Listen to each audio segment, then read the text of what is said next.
Music and arts programs are the first to be cut if budget cuts are deemed necessary in any public school system. In fact, according to an article from the National Association of Music Merchants entitled Study First to Detail the Cost of Comprehensive Music Education, based on total enrollment, the study reveals that music education costs $187 annually.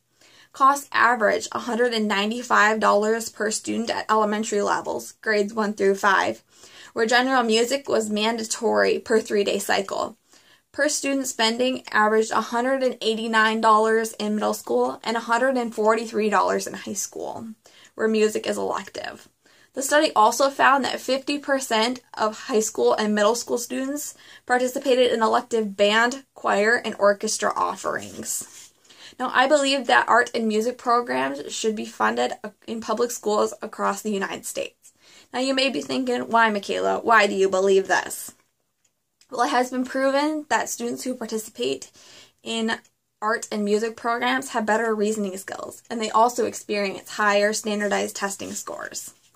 In fact, according to an article from the Wall Street Media entitled School Art Programs, Should They Be Saved?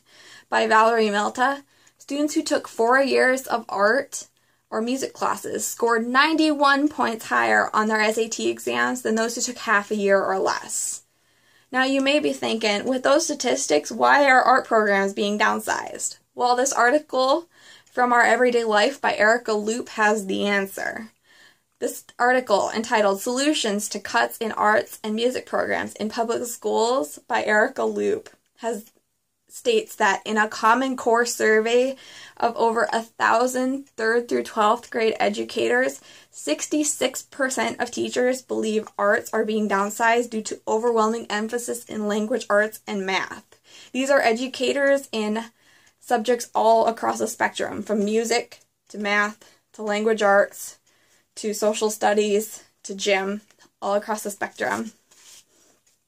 And arts are being cut all across the country, but they are mainly being cut in large cities, including New York, Philadelphia, Chicago, and Los Angeles. And those students who are African American or Hispanic are less likely to have access to their music programs. In fact, according to the same article from the Wall Street Media by Valerie Malta, 2008 data showed that African American and Hispanic students were 2 times less likely to have access to art programs in their school districts in comparison to their white peers. Now, legislation has been set out to protect the school arts. Valerie Malta states that the CREATE, or Core Reforms Engaging Arts to Education, is a large-scale project to bring arts back to classrooms, bridging the gap in budget cuts.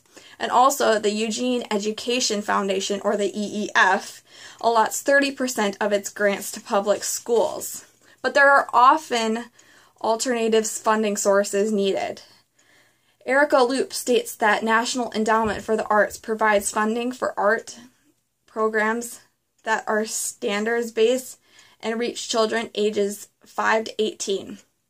Likewise, other organizations, for instance, the National Art Education Association, offer funding, such as the Teacher Incentive Grant, for educators to use for implementing and assessing school art programs.